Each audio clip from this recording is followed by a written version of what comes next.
Fala, leitores da Bíblia, como é que vocês estão? Hoje a gente vai começar a leitura do primeiro livro de Reis, lendo capítulos 1 e 2. Vamos ler também Provérbios 4 e 1 aos Coríntios 15.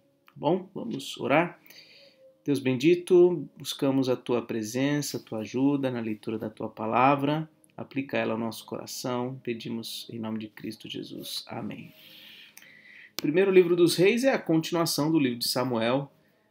Nós vimos no final do segundo livro de Samuel Davi já idoso, dando suas últimas palavras, e aqui primeiro livro de Reis segue a partir disso, dizendo assim: quando o rei Davi já estava bem velho, envolviam-no com roupas, mas ele não se aquecia.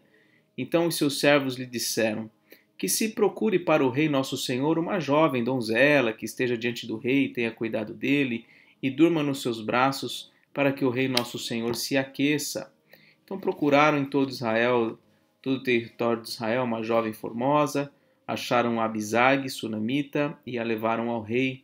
A jovem era muito bonita, cuidava do rei e o servia, mas o rei não teve relações com ela. Então Adonias, filho de Agite, se exaltou e disse: eu serei rei. Adonias era filho de Davi. Providenciou carros de guerra, cavaleiros e 50 homens que corressem na sua frente. Seu pai jamais o tinha contrariado, dizendo: por que você fez isso ou aquilo? Adonias tinha boa aparência e era mais jovem do que Absalão. Ele tinha feito um acordo com Joabe, filho de Zeruia, e com Abiatar, o sacerdote, que o seguiam e apoiavam. Porém Zadok, o sacerdote, Benaia, filho de Joiada, Natã, o profeta, Simei, Rei, os valentes de Davi, não apoiavam Adonias. Certo dia, Adonias sacrificou ovelhas, bois e bezerros gordos junto à pedra de Zoelete, que está perto de Enrogel. Convidou todos os seus irmãos, os filhos do rei e todos os homens de Judá que estavam a serviço do rei, porém não convidou Natã, o profeta, nem Benaia, nem os valentes, nem Salomão, o seu irmão. Adonias deu um jeitinho lá de fazer um sacrifício lá, convidou um monte de gente, mas não convidou aqueles que eram contrários a ele e não convidou Salomão. Ele sabia algo a respeito. Então Natã disse a Batseba, mãe de Salomão, lembrando que a Batseba é aquela que era mulher de Urias, teve o primeiro filho que morreu, e o segundo filho dela com Davi foi Salomão. Então Natã, o profeta, disse para a mãe do Salomão, a Batseba: você não ouviu que Adonias, filho de Agite, se proclamou rei e que nosso senhor Davi não sabe de nada? Agora permita que eu lhe dê um conselho para que você salve a sua vida e a vida do seu filho Salomão. Vá, apresente-se ao rei Davi e diga: ó rei meu senhor, não é verdade que você jurou a esta sua serva, dizendo: o seu filho Salomão reinará depois de mim e ele se assentará no meu trono? Por que então Adonias se tornou rei? Eis que enquanto você ainda estiver falando com o rei, eu também entrarei depois de você e confirmarei as suas palavras. Assim Batseba entrou no quarto do rei para falar com ele. O rei já era bem velho e Abisag, a sunamita, o servia. Batseba inclinou a cabeça e prostrou-se diante do rei, que perguntou: o que você quer? Ela respondeu: meu senhor, você jurou a esta sua serva pelo Senhor, seu Deus, dizendo: o seu filho Salomão reinará depois de mim e ele se assentará no meu trono. Mas agora Adonias se proclamou rei e você é o rei, e você, ó rei, meu senhor, não sabe disso. Ele sacrificou bois, bezerros gordos e ovelhas em abundância. Convidou todos os filhos do rei, Abiatar o sacerdote, Joabe o comandante do exército, mas não convidou o seu servo Salomão. Porém, ó rei, meu senhor, todo Israel tem os olhos em você, para que o rei diga quem se assentará no trono do rei, meu senhor, depois dele. Do contrário, sucederá que quando o rei, meu senhor, morrer, eu e o meu filho Salomão seremos tidos por culpados. Então Batseba ainda falava com o rei, e eis que o profeta Natã entrou e anunciaram isso ao rei, dizendo: o profeta Natã está aí. Ele se apresentou ao rei e prostrou-se com o rosto em terra diante dele. E Natã perguntou: rei Davi, por acaso o Senhor declarou, dizendo: Adonias reinará depois de mim, e é ele quem se assentará no meu trono, porque hoje ele foi sacrificar bois, bezerros gordos e ovelhas em abundância. Convidou todos os filhos do rei, os chefes do exército, e Abiatar, o sacerdote, e eis que estão comendo e bebendo com ele e gritando: Viva o rei Adonias! Porém não convidou a mim, que sou servo do rei, nem Zadok, o sacerdote, nem Benaia, filho de Joiada, e nem Salomão, que é servo do meu senhor. Será que isso teria sido feito por ordem do rei, meu senhor? E o Senhor não contou nem a este seu servo quem se assentaria no seu trono depois do Senhor? E o rei Davi respondeu: Chamem Batseba.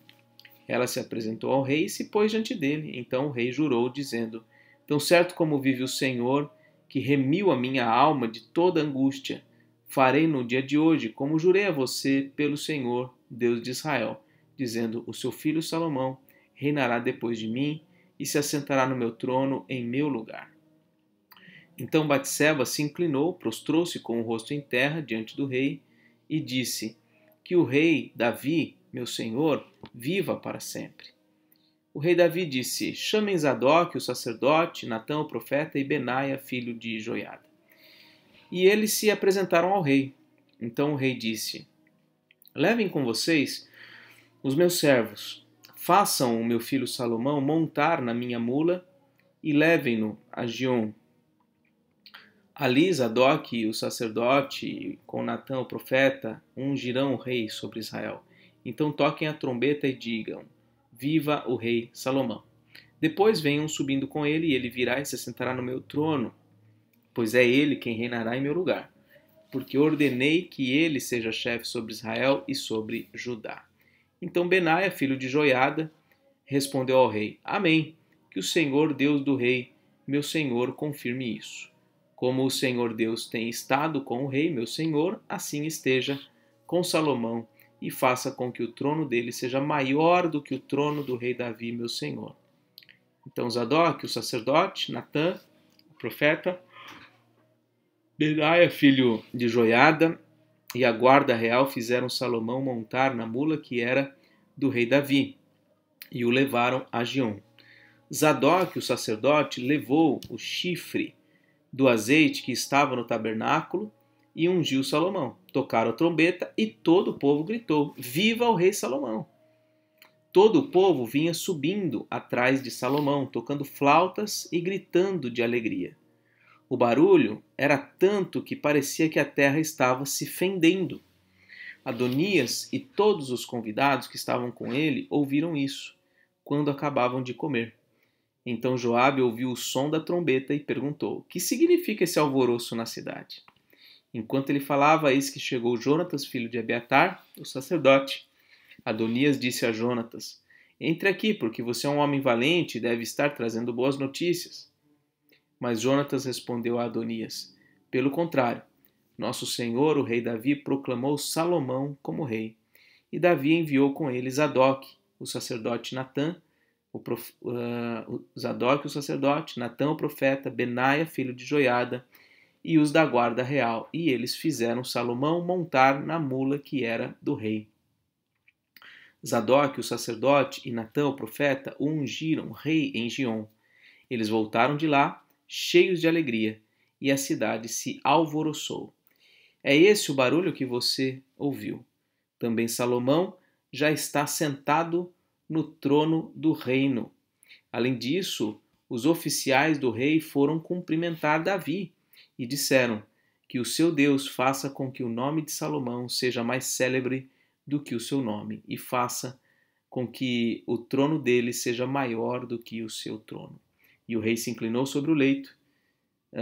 O rei também disse o seguinte: Bendito seja o Senhor, Deus de Israel, que deu hoje quem se assente no meu trono e permitiu que eu o visse com os meus próprios olhos. Então todos os convidados que estavam com Adonias começaram a tremer, se levantaram e foram embora, cada um pelo seu caminho.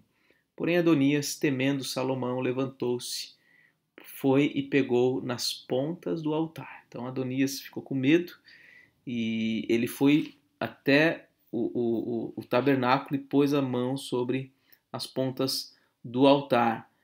O que isso significa? Com isso se invocava a proteção de Deus e a misericórdia dos homens. Era uma expressão comum quando alguém fez alguma coisa errada e precisava encontrar o favor dos homens, a misericórdia dos homens, ele ia até a ponta, segurava a ponta do altar. Então alguém foi dizer a Salomão: eis que Adonias tem medo do rei Salomão, porque pega nas pontas do altar, dizendo: que o rei Salomão me jure hoje que não matará este seu servo à espada. E Salomão respondeu: se for homem de bem, nenhum de seus cabelos cairá no chão, mas se fizer alguma maldade, morrerá. Então o rei Salomão enviou mensageiros e o fizeram descer do altar. Adonias veio e se prostrou diante do rei Salomão, que lhe disse: vá para sua casa. Então Salomão teve misericórdia do Adonias. Capítulo 2. As últimas ordens de Davi a Salomão. Quando se aproximava o dia da morte de Davi, ele deu ordens a Salomão, seu filho, dizendo: eu vou pelo caminho de todos os mortais. Portanto, tenha coragem e seja homem. Guarde os preceitos do Senhor, seu Deus, andando nos seus caminhos, guardando os seus estatutos e os seus mandamentos, os seus juízos e os seus testemunhos, como está escrito na lei de Moisés. Assim, você será bem-sucedido em tudo o que fizer e por onde quer que você for, e o Senhor confirmará a promessa que me fez, dizendo: se os seus filhos guardarem o seu caminho, andando diante de mim fielmente, de todo o seu coração e de toda a sua alma, nunca faltará sucessor ao trono de Israel. Então veja aqui Davi instruindo ele: você tem que se manter nos caminhos do Senhor, se você for obediente, você e os seus filhos terão sempre o trono, né, sendo garantido para vocês. Ele continua dizendo: você também sabe o que me fez Joabe. Olha aí, ele vai falar de Joabe, filho de Zeruia, e o que fez com os dois comandantes do exército de Israel, Abner, filho de Ner, e Amasa, filho de Jéter. Ele os matou em tempo de paz. Então Joabe fez algo muito errado. Ele vingou o sangue derramado em tempo de guerra. Num tempo de paz, ele vingou o sangue derramado em tempo de guerra. Isso não é justo, né? Manchando com ele o cinto que trazia nos lombos e as sandálias nos pés. Portanto, faça segundo a sabedoria que você tem e não permita que ele morra em paz com idade avançada. Olha só, ele está pondo uma responsabilidade sobre Salomão de tratar o Joabe, né, coisa que ele próprio não fez até então. Mas seja bondoso com os filhos de Barzilai, o gileadita, e que eles estejam entre os que comem a sua mesa, porque estiveram ao meu lado quando eu fugia por causa do seu irmão Absalão. Eis que você também terá de lidar com Simei, filho de Gera, filho de Benjamim, de Baurim, que me lançou uma terrível maldição no dia em que eu ia a Manaim. Porém ele veio ao meu encontro junto ao Jordão, e eu, pelo Senhor, lhe jurei, dizendo que não o mataria à espada. Mas agora não o tenha por inocente, pois você é um homem sábio e bem saberá o que deve fazer com ele para que ele seja sepultado com os cabelos brancos manchados de sangue. Que situação, né? Lembra do Simei que ficou tacando pedra, ficou jogando areia? Pois é, Davi dá ordens a respeito dele aqui. Versículo 10. Davi morreu e foi sepultado na cidade de Davi. Davi reinou sobre Israel durante 40 anos, 7 anos em Hebrom e 33 em Jerusalém. Salomão assentou-se no trono de Davi, seu pai, e o seu reino se fortificou muito. Então Adonias, filho de Agite, foi até Batseba, mãe de Salomão. Ela perguntou: é de paz a sua vinda? Ele respondeu: sim, é de paz. E acrescentou: tenho uma coisa para lhe dizer. Ela disse: fale. Então Adonias disse: a senhora bem sabe que o reino era meu, e que todo Israel esperava que eu reinasse. Mas o reino se transferiu, e veio a ser de meu irmão, porque do Senhor ele o recebeu. Agora, um só pedido lhe faço e peço que não me seja recusado. Ela lhe disse: fale. Então Adonias disse: peço que a senhora fale com o rei Salomão, que não recusará um pedido seu, para que ele me dê por mulher Abisag, a sunamita. Ao que Batseba respondeu: Está bem, eu falarei por você ao rei. Então Batseba foi até o rei Salomão para falar-lhe em favor de Adonias. O rei se levantou para recebê-la e se inclinou diante dela. Depois se assentou no seu trono e mandou pôr uma cadeira para sua mãe, e ela se assentou à sua direita. Então Batseba disse: Só um pequeno pedido lhe faço e peço que não me seja recusado.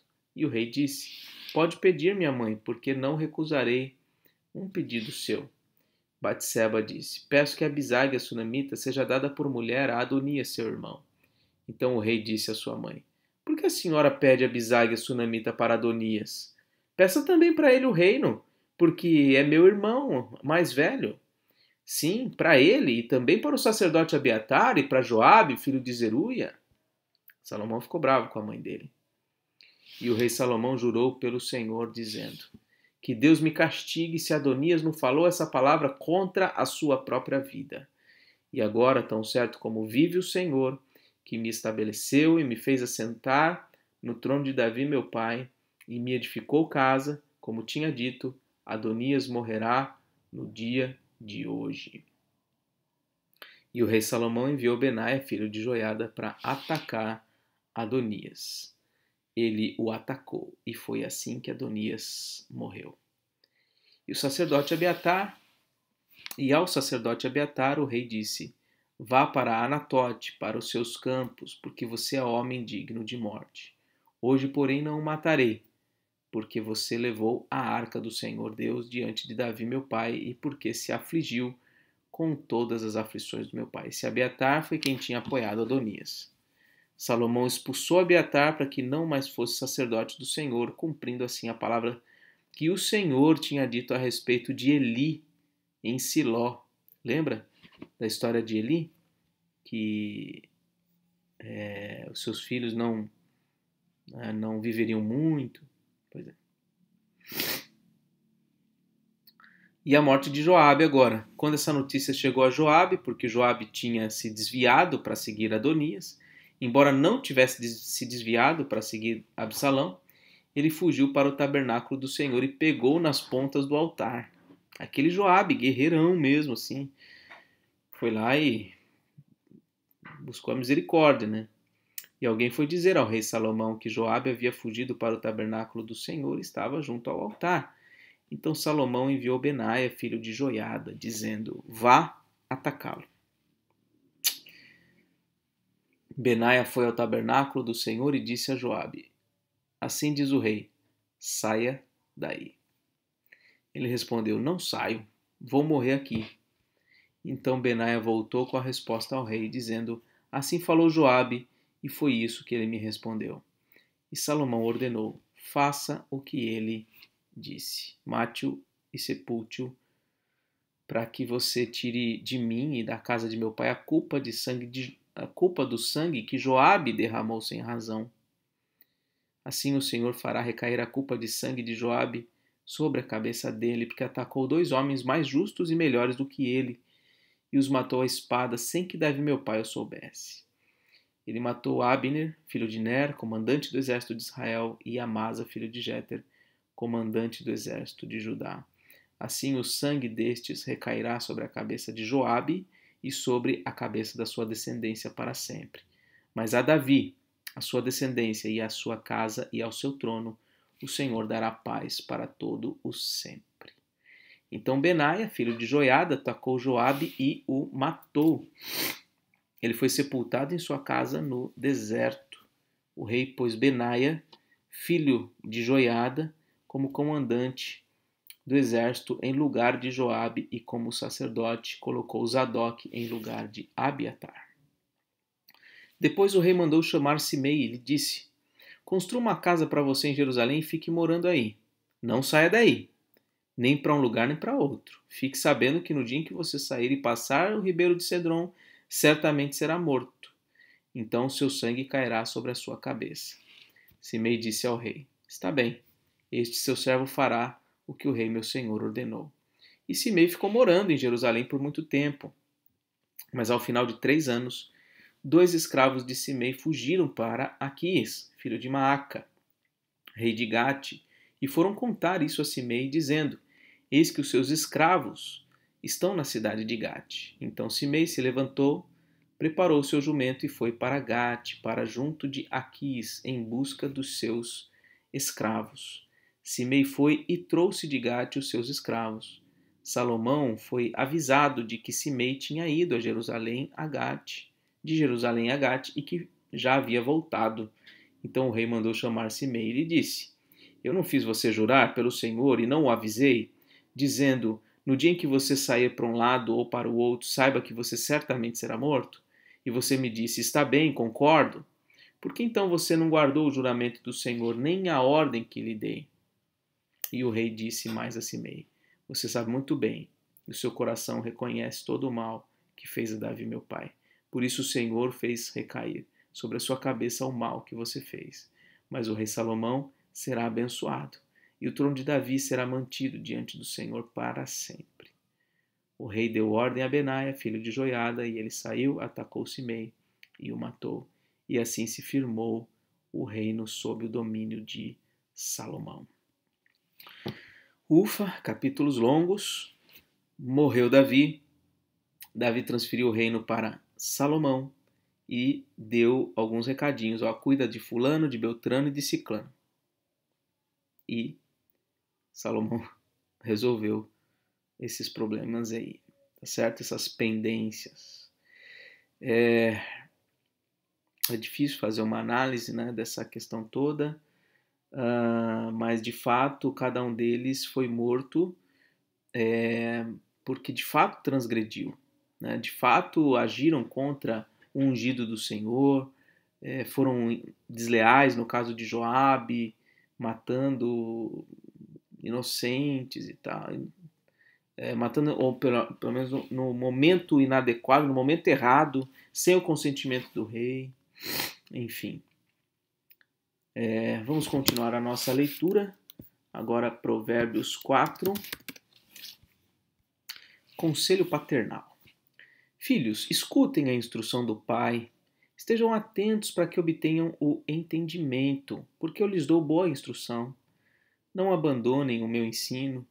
Quando eu era menino, em companhia de meu pai, uma criança inexperiente, mas única aos olhos de minha mãe, ele me ensinava e me dizia que o seu coração retenha as minhas palavras. Só um detalhezinho aqui Salomão está dizendo, olha, quando eu era menino, esse Salomão, que a gente acabou de ler, que assumiu o trono de Israel, quando eu era menino, na companhia do meu pai, uma criança inexperiente, mas única aos olhos da minha mãe, quer dizer, muito provavelmente Salomão foi quem melhor experimentou essa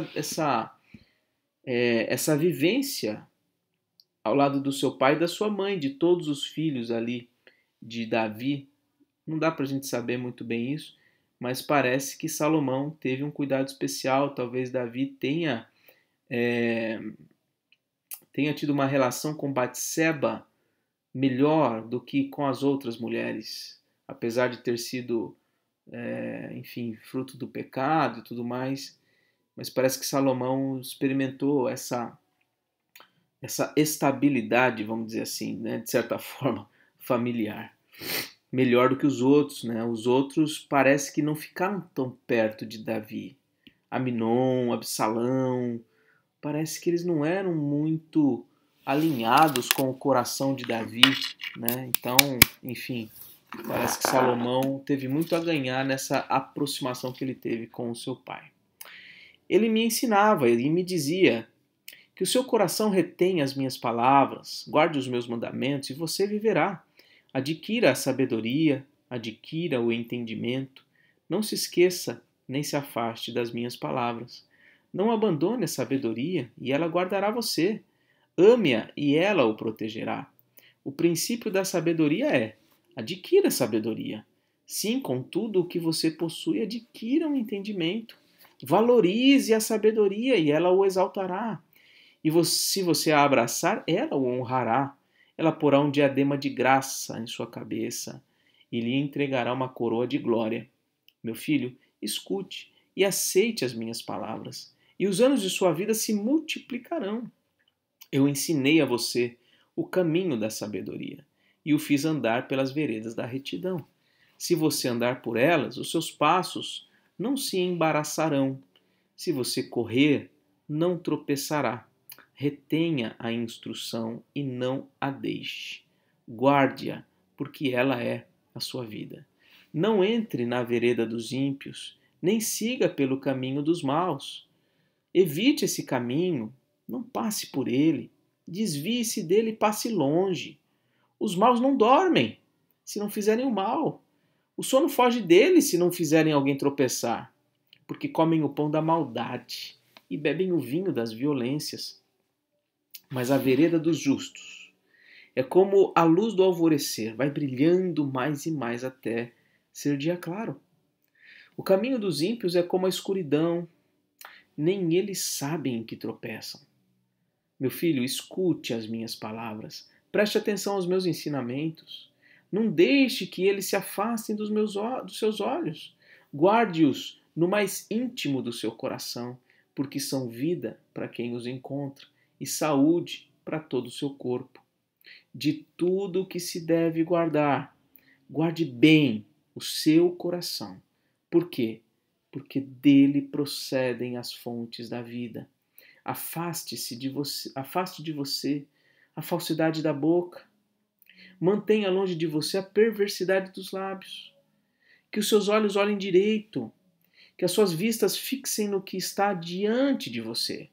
Faça plana a vereda de seus pés, para que todos os seus caminhos sejam retos.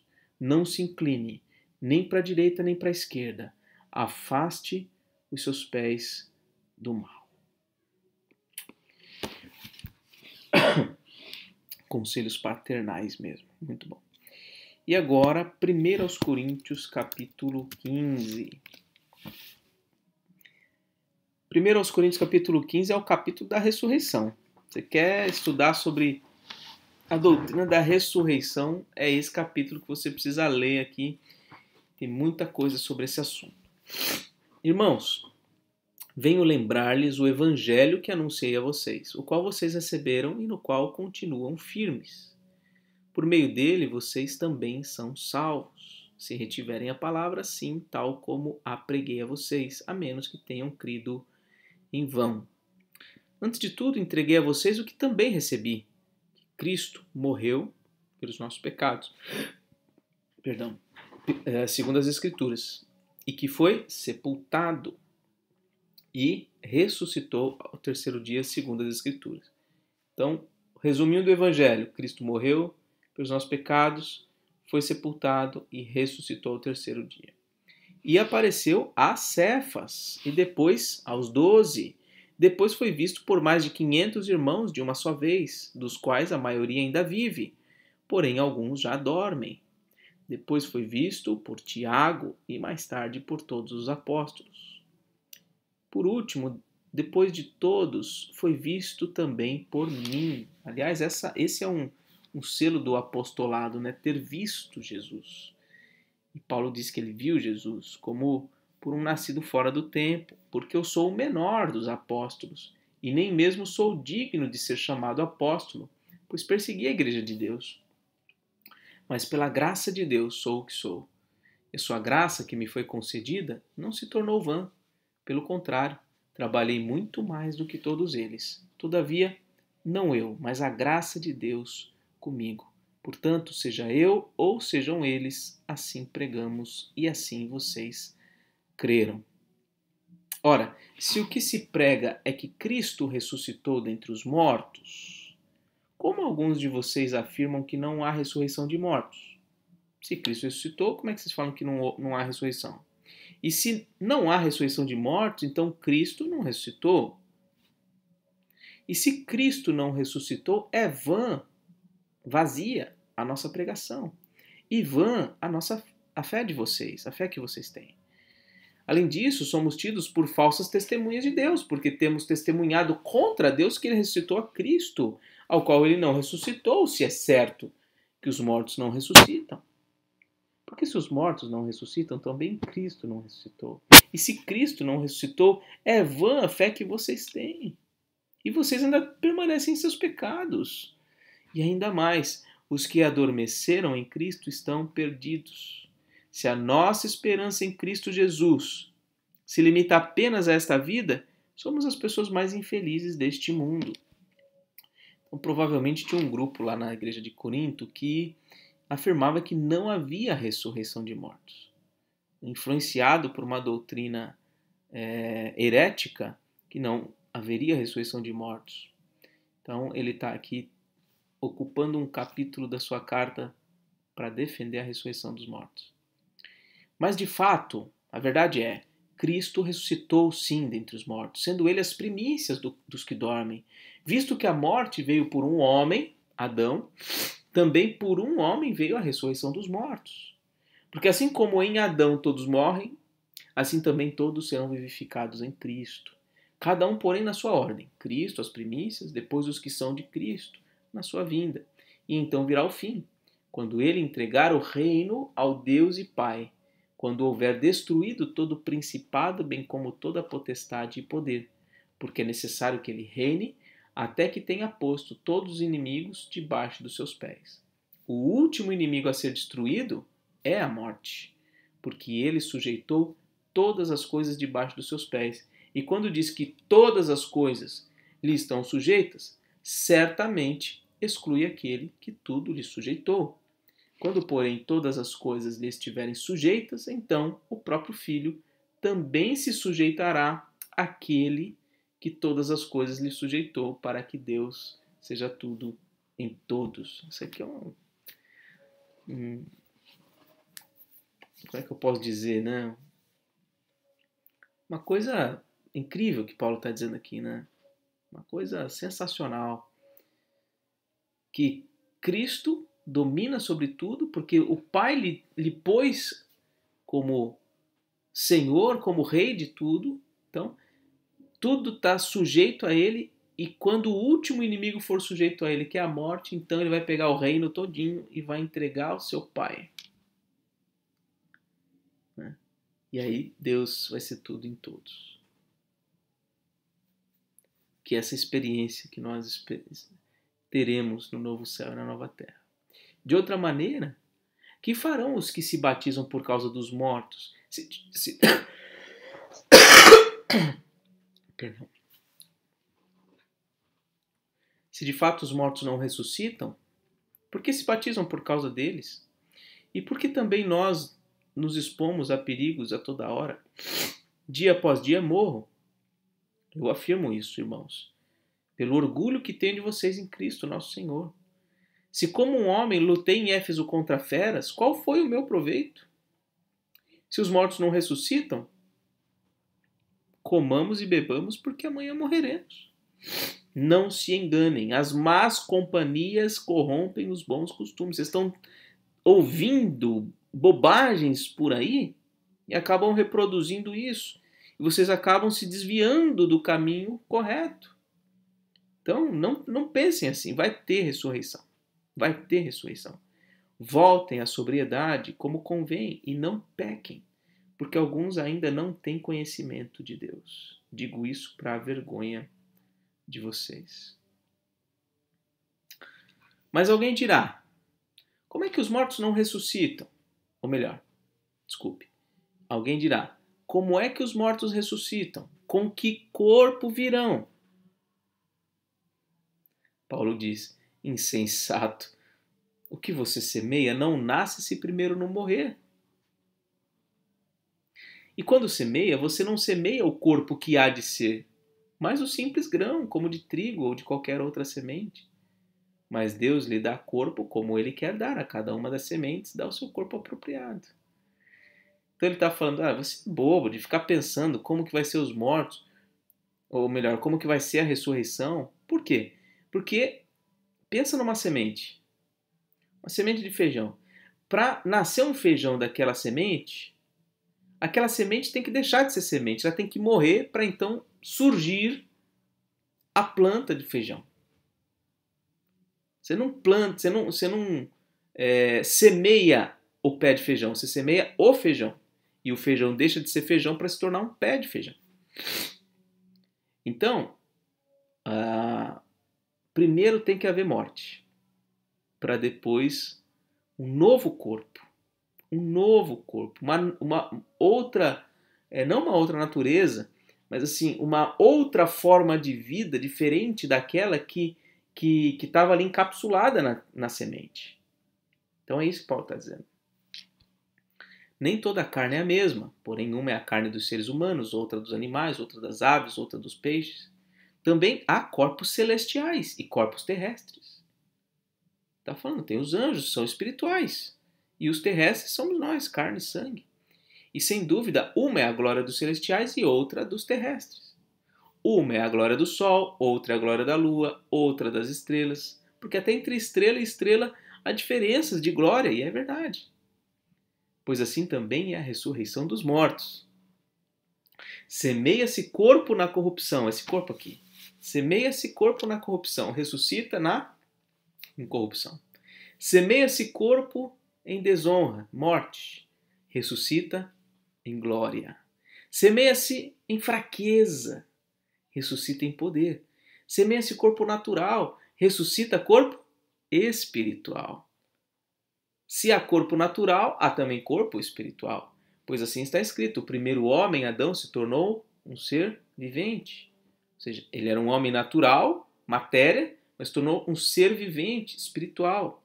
Mas o último Adão, que é Cristo, é espírito vivificante, quer dizer, é algo para além do que nós temos conhecimento hoje. E o que vem primeiro não é o espiritual, e sim o natural, depois vem o espiritual. O primeiro homem formado do pó da terra é terreno. O segundo homem não é terreno mais. Na ressurreição, os homens serão do céu. Como foi um homem terreno, quando foi o homem terreno, assim também são os demais que são feitos do pó da terra. E como é o homem celestial, assim também são os celestiais. E assim como trouxemos a imagem do homem terreno, nós trazemos a imagem do homem terreno, traremos no futuro também a imagem do homem celestial. Com isso quero dizer, irmãos, que a carne e o sangue não podem herdar o reino de Deus, nem a corrupção herdar a incorrupção. Ou seja, o corpo que nós hoje temos não será exatamente o mesmo do que haveremos de ter, porque carne e sangue não podem herdar o reino de Deus. Nem esse corpo, essa vida corrompida, herdar a incorrupção. Vai ter que ser desfeito. A gente vai ter que deixar de ser o que a gente é para ser o que haveremos de ser. Eis que vou lhes revelar um mistério. Nem todos dormiremos, mas todos seremos transformados. Num momento, num abrir e fechar de olhos. Ao ressoar a última trombeta, a trombeta soará, os mortos ressuscitarão incorruptíveis e nós, quem estiver vivo, seremos transformados. Porque é necessário que este corpo corruptível se revista de incorruptibilidade. Vai ter uma transformação para quem estiver vivo no momento que Jesus voltar. E que o corpo mortal se revista da imortalidade. E quando este corpo corruptível se revestir de incorruptibilidade e o que é mortal se revestir de imortalidade, então se cumprirá a palavra que está escrita. Tragada foi a morte pela vitória. Onde está, ó morte, a sua vitória? Onde está, ó morte, o seu aguilhão? Está lá em Oséias 13:14, Isaías 25:8. Então, quando tudo isso acontecer, o último inimigo vai ser vencido. A morte vai ser tragada pela vitória. Acabou, não tem mais morte. Não terá mais morte. O aguilhão da morte, aguilhão é um ferrão, né? O aguilhão da morte é o pecado e a força do pecado é a lei. Graças a Deus que nos dá a vitória por meio de nosso Senhor Jesus Cristo. Portanto, meus amados irmãos, sejam firmes, inabaláveis e sempre abundantes na obra do Senhor, sabendo que no Senhor o trabalho de vocês não é vão. Esse último versículo não tem nada a ver com o capítulo inteiro que falou de ressurreição, mas tem tudo a ver. Por quê? Se a gente sabe que nós seremos ressuscitados, que essa obra incrível, sensacional que Deus promete, vai se dar na nossa vida, nós seremos ressuscitados, então vale a pena trabalhar agora. vale a pena servir com fidelidade, sermos firmes, inabaláveis e sempre abundantes na obra do Senhor, porque o nosso trabalho nunca é e nunca será em vão se é feito no Senhor. Tá certo? E assim a gente termina a leitura de hoje, mas eu tenho um recado para dar para vocês, então eu espero que vocês aguardem um instante aqui que eu quero conversar com vocês. Bom, o que acontece? Eu estarei a partir de amanhã, ou eu estou publicando esse vídeo na segunda-feira, a partir de amanhã eu entrarei em um período de férias de 20 dias até o dia 23 de julho. Dia 24 é uma segunda-feira. E eu estava há pouco, né? Eu até estou com a camisa aqui, eu estou na igreja ainda. A Regiane passou por mim, ela com certeza está assistindo aqui. Perguntou das leituras, né? Eu falei, olha, eu vou fazer o possível para manter a leitura, mas vai ser difícil. E olha, eu confesso que realmente eu estou cansado e eu preciso descansar.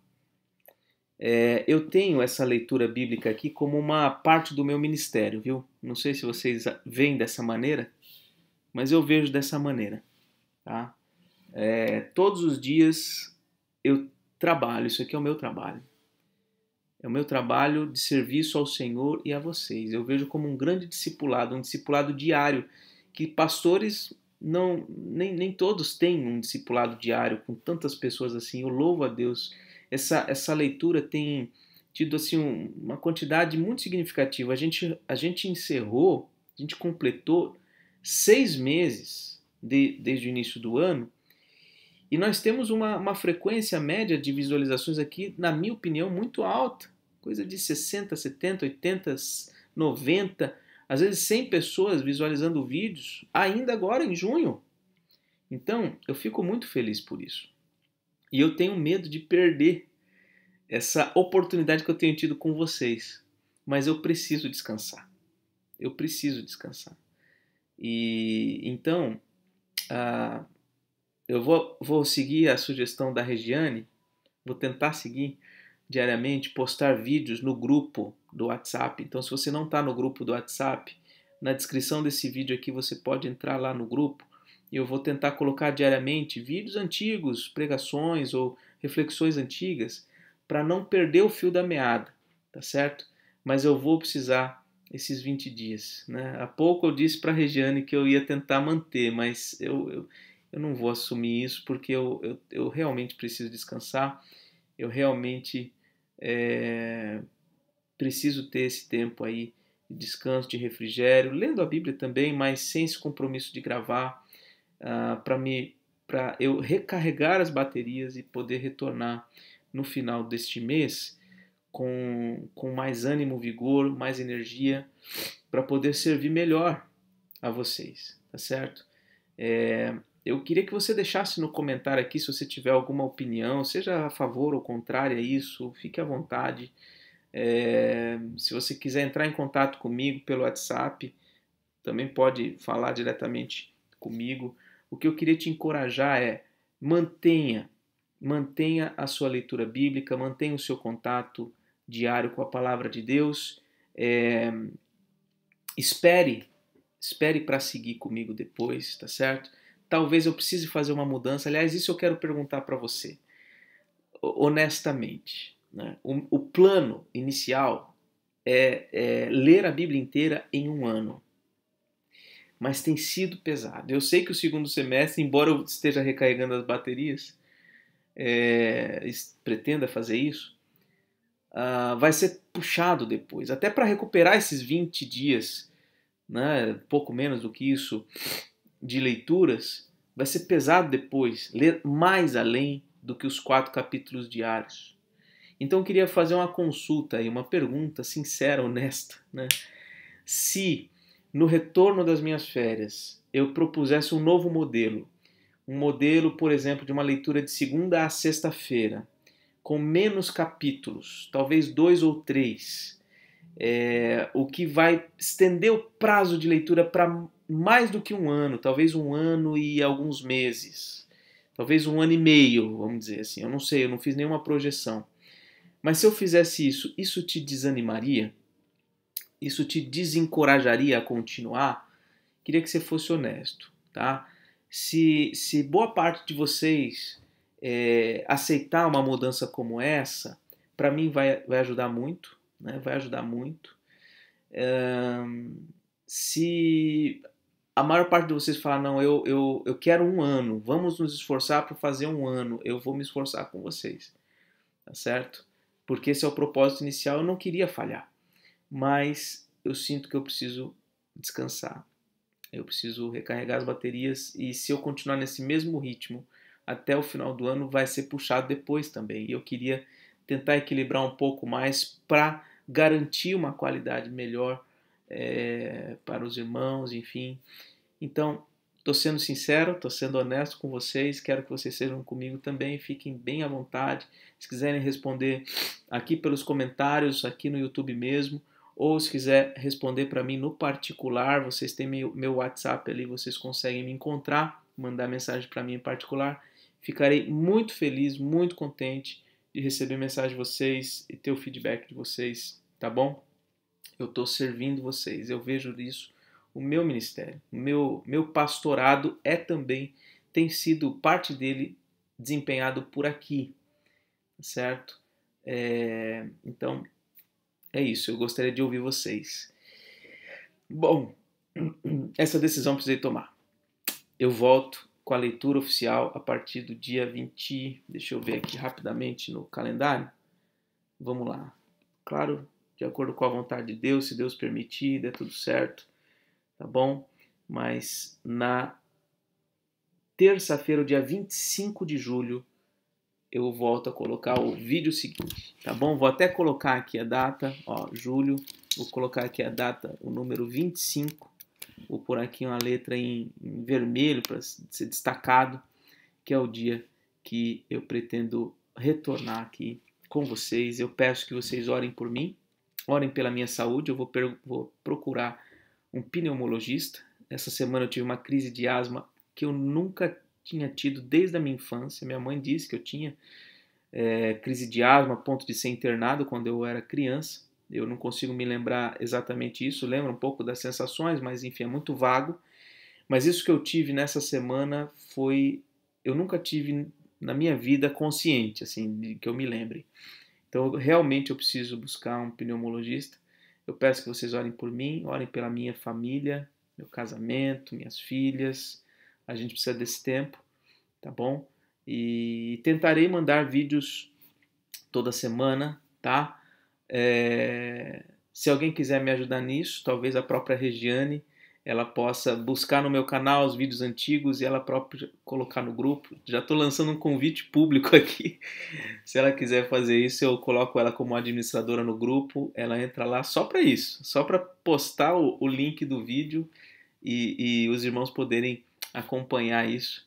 Se ela quiser fazer isso, eu aceito a ajuda dela com muito carinho, muito amor. Ela e tantas outras irmãs que têm sido bênção na minha vida, que eu louvo a Deus por tudo que Ele tem feito e me cercando de pessoas maravilhosas que têm me apoiado no ministério. Então, esse vídeo está extremamente longo, não tem problema, mas está aí. Que Deus te abençoe. Obrigado por ter acompanhado até aqui. Nós vamos chegar até o final, vamos chegar, seja esse ano ou seja um pouco mais. Quero ouvir vocês sobre isso. Mas a gente vai chegar lá, se Deus quiser. Tá bom? Um forte abraço e até mais. Falou!